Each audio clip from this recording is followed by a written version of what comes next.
muddo hal sano iyo barah baa dabku ii bixi waayey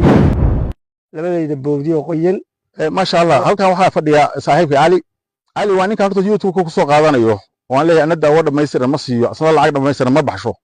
cali waa kan hadda galabta ila fadhiyan alxamdulillah. cali barigi hore loo baasuu kaay jirtay anigoo dhakhtar ah oo shaqeynaya ayaa la ii keenay cali wuxuu yiri 3 sanadood ma soo rogo 12 lihi waa la iga adkaaday waxaan ku yiri cali motor cusub baan ku saaraya $300 baan ka rabaa. wuxuu yiri maqoriyaha halka hadda wato loo raaci jirnay maqoriyaha halka ka soo raysa aniga boqol ka siinaysa waxaan hadday qoliyo soo arurso nin saaxiibkay nala joogay oo hotelka Mubarak lahaa yaa wuxuu yaanaa daminka cali hadduu loo ka haro oo ruriisa aado shama lacagta aniga yuumo ninkaas baa intay hotel Mubarak leh goldob dalku waa wada garanaya cali markuu ninkaas u damintay daawadii waan siiyey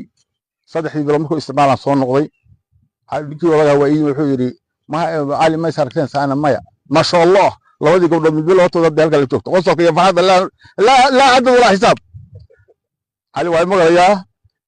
نكارت يوتيوب كنت ما توصل وان نكان إلهي الرحمن ونقول ويل عن حنين نهين بدلي ويل كي أول بتشره أيوه كيانا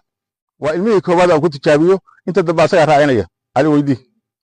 العالمين اللهم صل على سيدنا محمد صلى الله عليه وسلم. waxaan idin sheegayaa sidaas jaamacado sheegay waxaanu ku kulannay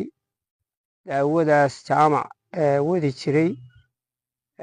sida uu idin sheegay waxaan ku yiri war waxaan qoryaha ah oo aad wadatay waxba kama caana cadda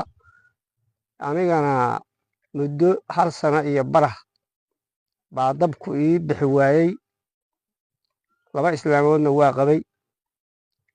sida uu idin sheegay nin baa dabintay 3 bilood baan waday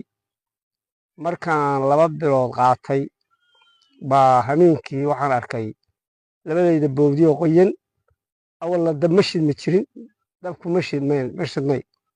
bishii kale markaan dhamaystana waaba seexan waayey islaamihii tii ugu horreeyay aan u tagay baa waxay dhashay wiil xiniintu laaban tahay labada xiniyoodna mid baa xididaduba dhammaaday. horta daawadaas ilaahay caafimaad iyo wuxuu naga siiyay barako waxaanu leenahay bini'aadmigu ha tixgeliyo hana qiimeeyo sababtoo ah waxaanu anagu soo ogaanay oo soo tijiibinay weeye hadda daawadaasna sidaa weeye anuguna sidaan kala kulmay sidaasay ahayd duca iyo baraka iyo khayr iyo ijaabana la socota. assalaamu calaykum waraxmatullaahi wabarakaatu. ilaahay maanta ina waafajiyay ma iska leh alxamdulillah marka tiri baalki haybada waa dhamaystiray hada waa guul weey saas weeye alxamdulillah saas weeye hal la ogaado daawada hal la ogaado weey saas weeye